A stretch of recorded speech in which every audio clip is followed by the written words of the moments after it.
Welcome to Chicago's Bravest Stories. Today we have Alex Griff. How are you, Alex?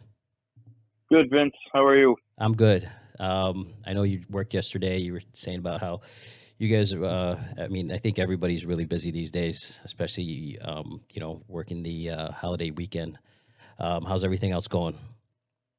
Everything else is going good, man. Tell I everybody can't where you complain. work. Tell everybody where you're a fireman at. I'm a fireman paramedic in Hazel Crest, right on the south side there. Kind of sandwiched in between Harvey, Markham, Country Club Hills. We all work pretty close together. And how long have you been doing that? I have been in Hazel Crest now 10 years full time. Okay. And we kind of wanted to talk to you today about your side hustle that you got going on. Tell us a little bit Yeah. about that. So I'm the coordinator for MABAS Division 24 CPAT. We started the CPAT there in 2017, and what we kind of saw a need for something on the south side because everything else is kind of up north. Availability is a little skewed, and then we had guys telling us they were traveling, across the country to get something like last minute. So put a plan together. The chiefs of the MABAS division kind of came up with some budgetary items, and then they put me in play to pretty much organize, plan, and get everything up and running. And then we officially opened in 2017, September of 17. We officially opened, so we're coming up on our 3 years here. Well, so for people who are listening that aren't familiar with the acronyms, tell us what CPAP and MABAS stand for. All right, so first we'll go with MABAS. That's Mutual Aid Box Alarm System. It's just everything in the state is broken up into these divisions, which ultimately we aid each other in emergencies, fires, medicals, hazmat, interdivisional stuff, whatever the case may be. And they're all broken up across the state. So MABAS 24 is actually one of the larger ones. It's made up of 20 fire departments. And then CPAT is Candidate Physical Ability Test. And that's going to be pretty much, it's a nationally recognized test that if you want to be a career full-time fireman, you have to pass this test. And one kind of like interesting dynamic with the test is what we're starting to see now across at least Illinois is part-time places, contract services, and even some local fire academies are either requiring this test prior to hiring or prior to graduation for the fire academies. So it's pretty interesting the dynamic that it's taken on over the past 15 years.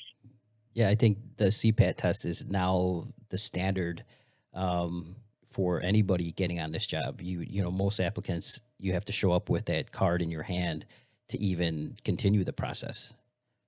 Yeah, it's very rare to find fire departments that are running their own physical fitness test now or physical agility test. There's still a few out there, but what you're seeing too is if they will actually go two routes. They'll say, okay, if you come here with a CPAT test, you're waived and you don't have to take ours. We'll accept it. Or if for some reason you can't get your CPAT, you can't get into a facility, you take our physical agility test and we accept that also. So, but there's very few places that are standalone by themselves doing their own physical agility tests at this point. And that, like you said, that's pretty much nationwide. And you cannot, some places you can't even sit for an orientation or a written test if you don't show that you've passed that physical ability test somewhere within the last year or two.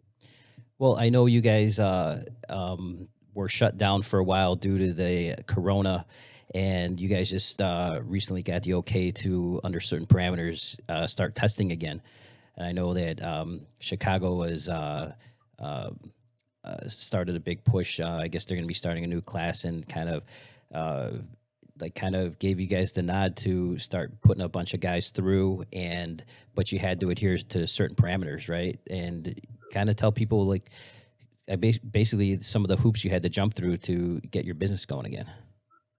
Yeah, so that was kind of interesting, and how the CFD is, formed, working with us was maybe a year ago. We helped the CFD that was kind of in a jam with some crossover paramedics that were going to the fire academy.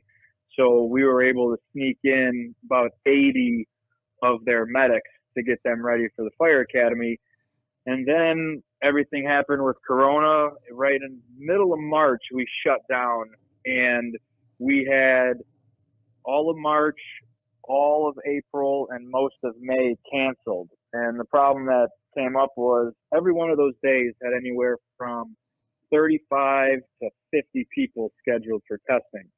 So no matter what size organization it is, you can guess that that's going to throw a little wrench in there. So CFD reached out and said, "Hey, we're really in a jam here. You helped us out before. What can you do for us? Here's the number that we're looking to get to you guys." So we sat down on our end and kind of looked at where everything was at with Corona. Fortunately, we kind of said, you know what, mid-May, things were starting to slow down a little bit, in the news and, around fire departments. So we had to ultimately put on extra manning per day, temperature scans, full disinfecting of every piece of equipment that the candidate and or proctors touched, documented paperwork that the proctors were feeling okay, documented paperwork that the candidates were feeling okay. All the proctors are wearing masks, safety glasses. We have plexiglass that separates candidates from proctors in specific areas that doesn't interfere with the test, of course. But it was a big undertaking because, as you can imagine, from an administrative side of it, our facility holds fire apparatus for those 20 departments in MABAS Division 24. So our biggest concern was, well, hey, what if someone gets sick? What happens with the equipment? What happens if we got to get people in this building to get equipment out? So it was a big, a lot of hoops, not only with the CFD, all the way up to the commissioner's office, but then on my end to the chiefs that ultimately oversee my position and the building that we operate CPAT in. But after a lot of discussion, a full set of kind of rules and regs, policies and procedures, we got the thumbs up to start running again. So we've been back up and running since May 11th. Well, I know that the guidelines and protocols that you guys have set forth, nothing like that existed before. So you guys are kind of the forerunners of this procedure to get back to, testing. And I know that other departments are kind of looking at you guys and saying, "Hey, what did you guys do? How did you do that?" And kind of like leaning on you for help. Is that correct? Yeah, so we were one of the first ones back in the entire country to open again. And this is an International Association of Firefighters and International Association of Fire Chiefs sponsored practice, if you will. So the IAFF and the IAFC actually hold our license. So we pay them a fee every year, and they say, "Okay, you guys are good to operate your CPAT." Well, they didn't tell us that we can't run. They just said, "This is some recommendations that we have," and let us know. There's still places in the country that aren't open. Florida, for example, none of their CPAT centers in Florida are opening. So actually June 1st, I have a Zoom meeting with every CPAT center in Florida, and we're giving them a full rundown of our facilities protocols because they're pretty busy in their own right with CPAT testing. So they want to see what they need to do to open up. And outside of me working closely with the guys in Florida, a lot of email correspondence back and forth with equipment that we've used, how we set up our disinfectants, so on and so forth. So yeah, it's been a pretty interesting ride, not only for us, but kind of helping some of these other facilities get going in the right direction. All right. I mean, I think that's awesome. And, it's kind of a cool thing that you guys are the first people actually getting things back to normal.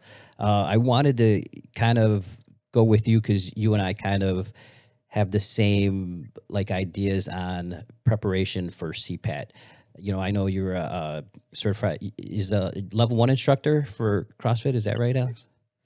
Yep, yep, And, correct. we both have a background in fitness, and I remember a while back you kind of had a couple videos, kind of helping people, just giving them some basic preparation for the CPAT. You know, from somebody who does this all the time, and people who are listening who like are asking, what do I do for, to get ready for this CPAT? Because it's a tough test. You get 10 minutes to negotiate 8 stations, Yep, and yeah, for me, when we're training people for the CPAT, the first and foremost thing that we do is get them acclimated with the stairs. I think that's the biggest hurdle for people who never have done anything like this before, who have no experience with this, and just start working on their general fitness. Like, where do you stand in as far as preparation for the CPAT? yeah. So I know right now it's tough. I mean, the amount of emails and phone calls we've been receiving right now about preparation is overwhelming. Simply because no one can get to a gym, no one can get to a park, no one can go run stairs anywhere. So right now it's pretty tough. But overall, yeah, event number one sets the pace. I mean, it's 3 minutes of it is timed, and you're walking at 60 steps a minute. 20 seconds of it is at a warm up, which doesn't count on your time, and that's at 50 steps a minute, which to pretty much the average person, that's not bad.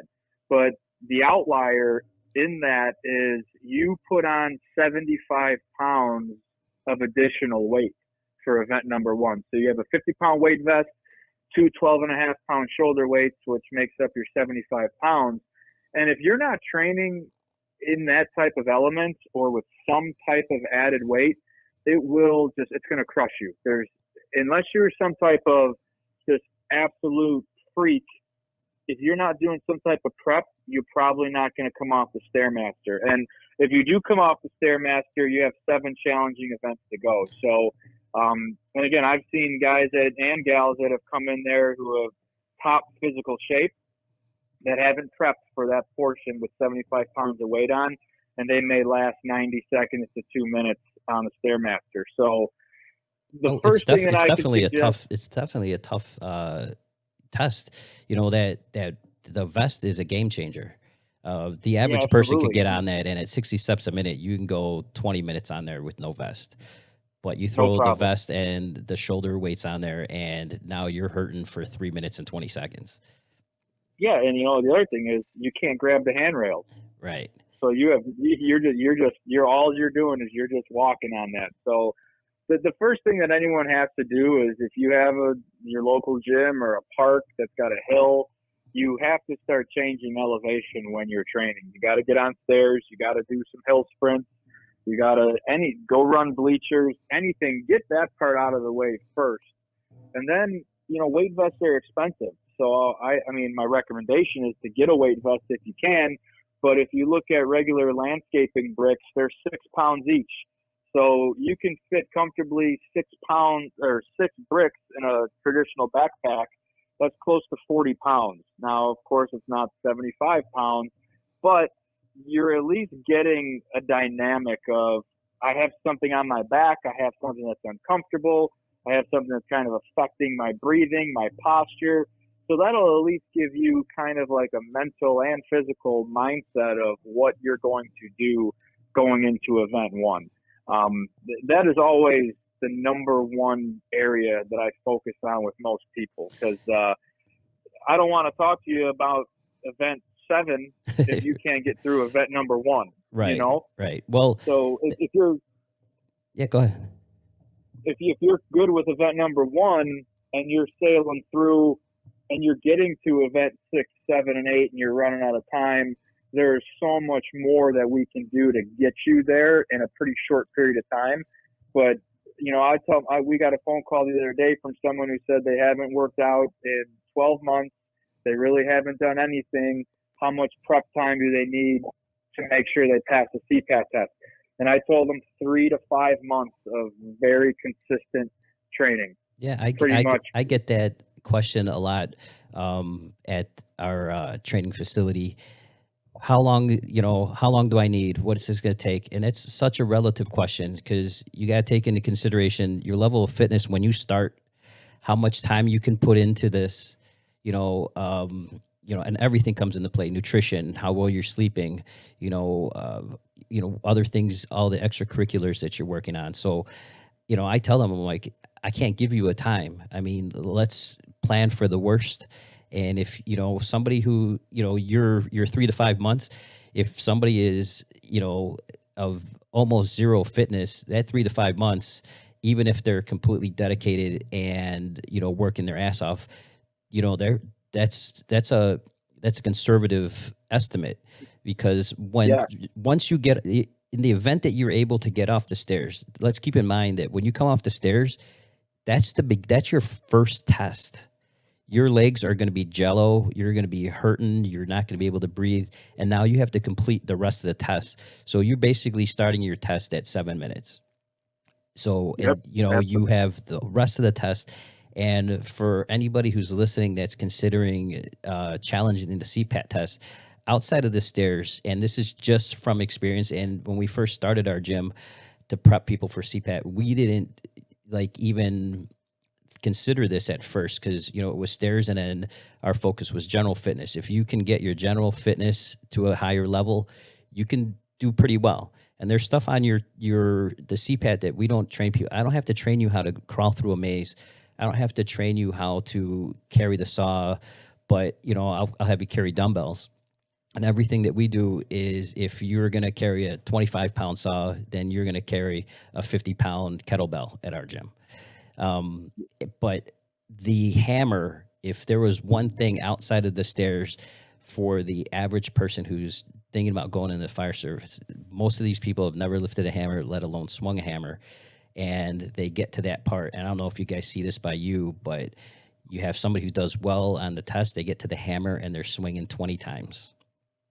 Yeah, that's a 10-pound sledgehammer, and it's the machine is calibrated to a specific psi, and it just simulates that you're forcing a door. So, and that's hard to train for, because you can swing a sledge pretty much on anything, but you're swinging it like an over-the-top motion. You're not swinging it at like when you're striking something. So it's really hard for people to train. So that we do see that sledgehammer strike is one that, if anything, it'll just wear you down because it's taken you so long. Yeah, if you're swinging a 10-pound hammer 20 times when you're already gassed, you're running out of time.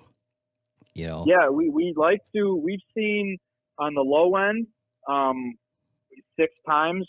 That's usually you're pretty well trained. Someone who's got some time on the job, possibly, that, or it's been in the construction field, that knows how to swing knows how to swing. But we've had people get all the way up into like the 40s. Jeez. And you just know right there that outside of the time aspect, you just have nothing left in your arms, your forearms, because you still have to drag a 175-pound dummy here shortly after that. So yeah, you haven't even got to the dummy, and you're definitely going to not have any gas for the ceiling breach.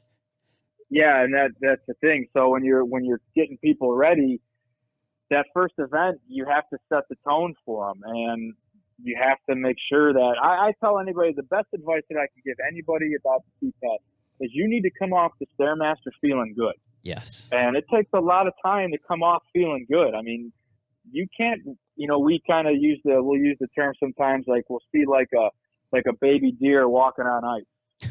Or we call it baby giraffe legs. Yes, yeah, you see that, yeah, we'll probably understand here probably within the next 2-3 events you're out, or you're gonna stop. So, but if you come off that Stairmaster and you hit those lines hard, and you make up time at specific points to alleviate, hey, if I have to take 20 swings on the sledge, I made up some time on this event or that event, kind of thing. So, but definitely overall prep is it's got to be there. You can't, because the big thing is too, Vince, we've had people that come in that have actually, it's not a cheap test either. They'll come in, they paid their money, and they'll flat out tell us like, yeah, I've kind of been working out. Yeah, I think I'll be all right. And you just know right away. You don't even you can tell them you don't even have to go on the stairmaster, buddy. Like you're good. Yeah. But so Yeah. the prep has got the time and effort's got to be there. Yeah, it definitely is something that you need to plan for. You can't just on a whim show up and do it. Like there's certain techniques, like swinging the hammer and just getting the ability to have some gas left in the tank when you come off those stairs. So important. So important. And And I get it's it's a hard. lifestyle for some people who have done nothing. And some people have come to our gym and they have done nothing for 10 years of their life. And they're like, hey, I got to pass a CPAT in a month. What can you do for me? Yeah. You Hmm. know, and it's hard to Yeah. undo 10 years in 1 month, you know? Absolutely. Absolutely.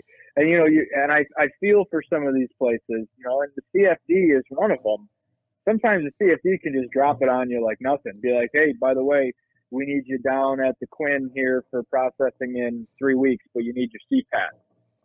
And we've gotten those phone calls before too, where the candidate's like, I took this test 6 years ago Right. and I didn't hear anything, and they literally just called me and they want to start a class in July or August. What do I do? And we give them some quick tips and tricks over the phone, and we try and get them in the door to set them up with like a practice or something. So I understand that, but like what you're saying, when they come to you, one thing that people don't put into play is your recovery time. Yeah. If you start to get older, some of the workouts that I'm doing, I'm only 35. It's taking me 3 days to kind of feel good again, Yeah. Well, So I just did Murph and I think it's going to take me a month and a half to recover. Like yeah, Murph I'm will do that to you. I'm sitting here right now in the chair and I'm not in a good place right now. Yeah, You know? yeah, that one will definitely be one to do it to you. But yeah, so I do feel for those people that kind of have to do it like right here, right now. But if that's the field that you truly want to be in, and there's the possibility that that call may come, you just have to maintain some level of fitness because Yeah. you have to have some type of base. If you have zero base, like you said, it's going to be really hard for you to unfortunately get through this test. Yeah. And, let's not forget that, yeah, okay, let's say you managed to fight your way through CPAT just out of sheer determination. And a lot of the CPAT, I've seen people who were horribly unfit, but just because they were too stubborn and too stupid to quit, get through just out of sheer determination. And if that's the case, hats off to you. That's great mentality. But you're going to the academy, and if you're going to Chicago, you got 6 months of working out. You got 6 months of PT, 6 months of of you getting up at 4 o'clock in the morning and going at it hard.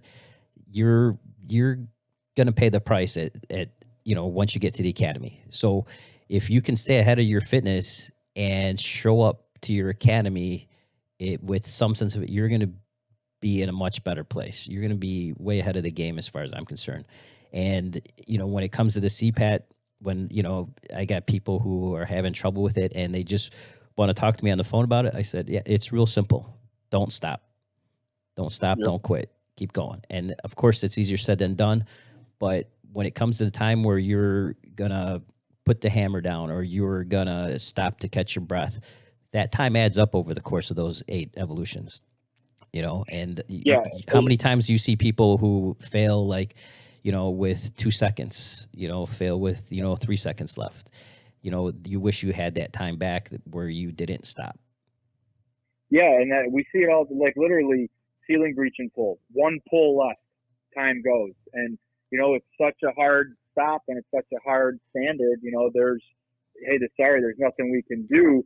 And on the other end, as proctors, we're not allowed to motivate the candidate. We have specific instructions that we tell the candidate during the test, but we are not allowed to motivate them. So, because if you're going to motivate one, you got to motivate the other. If someone hears you motivating, well, why didn't they push me? So we have a hard and fast rule that there's zero of that communication. But there have been times that I have literally been screaming in my head at people, like, because they don't know their time, and I can't tell them their time, and the proctors can't tell them their time. And I just want to be like, you need to keep moving and you're going to pass, but you keep stopping with the dummy. And now you have to generate movement of a 165-pound object. You got to keep moving. So exactly, like if you're training or if you're listening, just keep going. Even if you are moving at a crawl, you're still moving and you're still covering ground, because the clock doesn't stop. If you stop, I don't pause the timer. If you fall down, I don't pause the timer. The clock never stops until either you pass or you run out of time. Yeah. So, yeah, that is definitely a good piece of advice. One of the things that I tell people that I know are struggling is, listen, this is a 10-minute test. 10 minutes literally for 30 years of an excellent, one of the greatest professions in the world. 10 minutes. That's all you need. Like, let's go. Stop messing around and get moving. There's very little things that you can't endure for 10 minutes. And when it's all done, go out in the parking lot and throw up. That you're going to throw up knowing that you passed the test, but that motivating people to not stop it, when we do so much work with training, on the stairs with vests and, long endurance workouts and circuit training and stuff like that. But if somebody can get the mentality that they're not going to quit, that this job means something to them, and it's, it boils down to how bad do you want it. And when you break through to that candidate or, that member, and you get to that point where they just won't quit, that's a way more valuable currency than, I don't care if somebody comes in and they can deadlift 300 pounds. It means nothing to me. I'd rather have, the 100-pound person walk in the gym and attempt 100 pounds and just not stop, or, not stop during a circuit workout or something like that. That's way more valuable, because that's going to carry on to your academy. It's going to carry on through far past the academy. So, when you see that proven. come through, that's way more valuable. Yeah, it's proven just overall, and this could take us down a whole different road, but, the health and wellness aspect of it within the fire service, that can just extend your career and your longevity. And it starts when you start training for the CPAT, because, again, you can't get a job without it these days. And I was pretty surprised to hear that some part-time organizations are requiring it of their new hires, but then that employer is still investing time and money in that person, so I can see why they want it.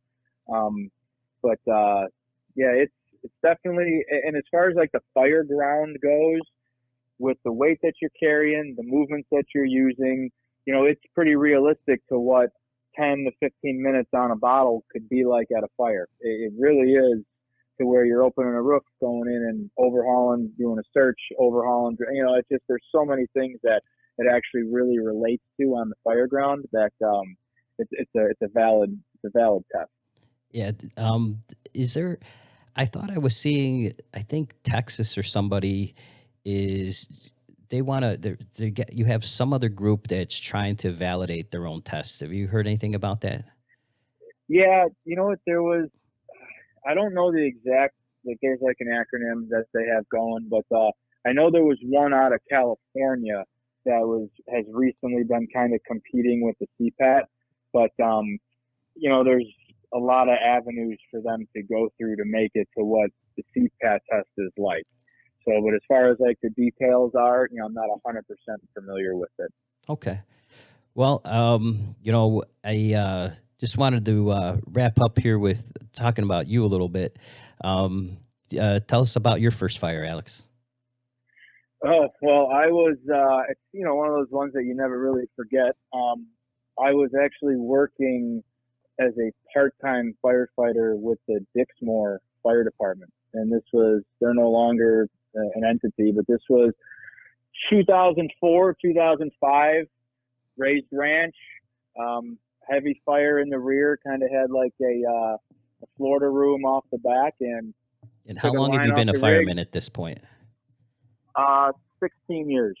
16 years? Okay. Yep. Yeah. So 2000, end of 2003, beginning of 2004 is when I got done with the fire academy. Okay.